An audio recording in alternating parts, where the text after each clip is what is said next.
What if I told you that one of the boldest, most audacious heists in history, a crime that pulled in the equivalent of 800 crore rupees today, was completely unraveled by a simple board game?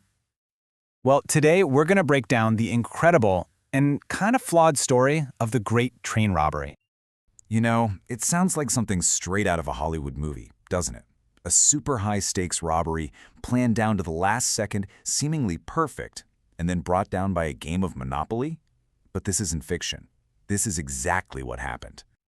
And let me tell you, the stakes were absolutely astronomical. The gang got away with £2.5 million. To put that in perspective, in today's money, that's a staggering 800 crore rupees, a truly life-changing fortune, and they stole it in just a few incredibly short minutes.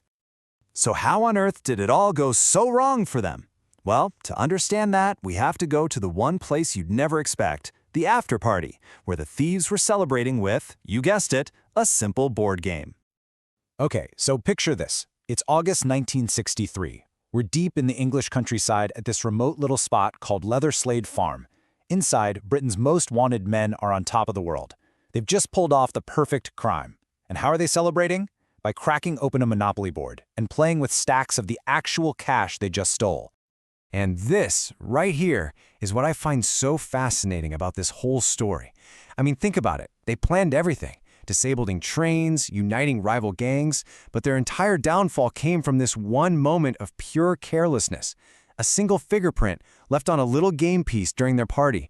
That was the tiny thread that unraveled the whole thing. But to really appreciate just how massive that mistake was, you first have to understand how brilliant the plan was to begin with. So let's rewind and take a look at how months of planning and one critical piece of inside info made it all possible. So the mastermind was this charismatic guy named Bruce Reynolds, and he pulled off something pretty remarkable.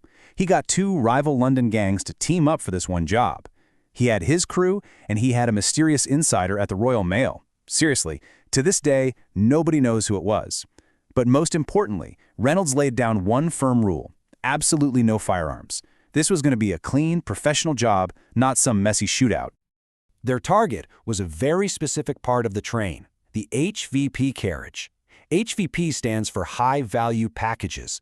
And really, you should just think of it as a bank vault on wheels, moving huge amounts of cash across the country every single night. And this right here shows you just how vital that insider was. Their tip created, for the robbers, a perfect storm. So check this out. First, the usual super secure carriage was in the shop for repairs. The one they were using was a reserve carriage with no alarm system. Second, it was the day after a long bank holiday weekend, which meant the train was carrying nearly 10 times the normal amount of cash. So yeah, this wasn't a random hit. This was a surgical strike, timed to perfection. So the plan is set, the perfect night is here, the crew moved in. Let's get right to the heist itself and see how they pulled off the impossible in just 15 breathtaking minutes. At 3 in the morning, they get to work. They rig the signal light by covering up the green light and powering the red one with a battery. Simple, but effective. It forces the train to a dead stop in this remote, hand-picked spot. The second it stops, the gang swarms the engine, uncouples the target carriages, and gets ready to drive them about a kilometer down the tracks to their ambush point. But right here, the perfect plan hits a major snag. The retired driver they brought along to drive the train, well, he was totally useless. He couldn't operate the modern engine. In a moment of absolute panic, the gang had to revive the train's actual driver, Jack Mills, who they'd already knocked unconscious, and force him to drive his own train to their ambush.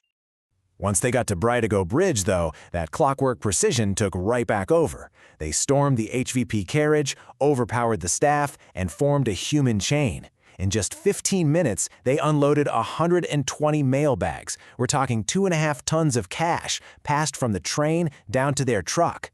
They were so efficient, they still had to abandon 8 bags just because they ran out of time. They had the money, they had their escape route. The plan, even with that hiccup, had worked. But as they were leaving the scene, one of the robbers made a simple, unforced error that would end up dooming every single one of them. As a final threat to the terrified Royal Mail staff, one of the gang members just shouted this warning before they all vanished into the night. It was just supposed to buy them a little more time. But it did the exact opposite. That one careless threat basically handed the police their biggest lead. They instantly knew the hideout had to be within a 30-minute drive of the crime scene. That gave them a 50-kilometer search radius, and suddenly the gang was on a ticking clock. So, when the gang heard this news on the radio back at their hideout, they totally panicked. The plan was to lay low for days, let things cool off. But now, they fled early. They paid some guy to burn the farmhouse to the ground, destroy all the evidence, but the man just pocketed the money and left, leaving everything perfectly preserved for the police to find. And what the police discovered at that farmhouse didn't just solve the crime of the century, it's what cemented its legend in history forever. I mean, the farmhouse was a forensic goldmine. Police found the empty mailbags, discarded supplies, the truck they'd badly repainted, but then they found the key to the entire investigation. That Monopoly set, forgotten in the escape, and it was just covered in fingerprints. And since most of the gang already had criminal records, it was, quite literally, game over.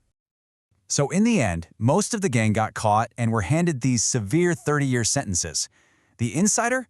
Well, their identity is still one of history's great mysteries.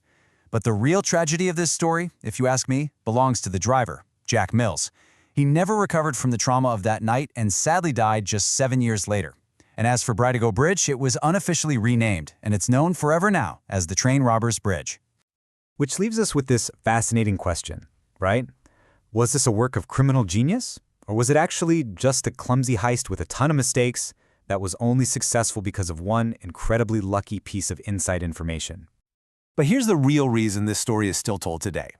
It isn't just about the money or the daring plan. It's a timeless cautionary tale about hubris.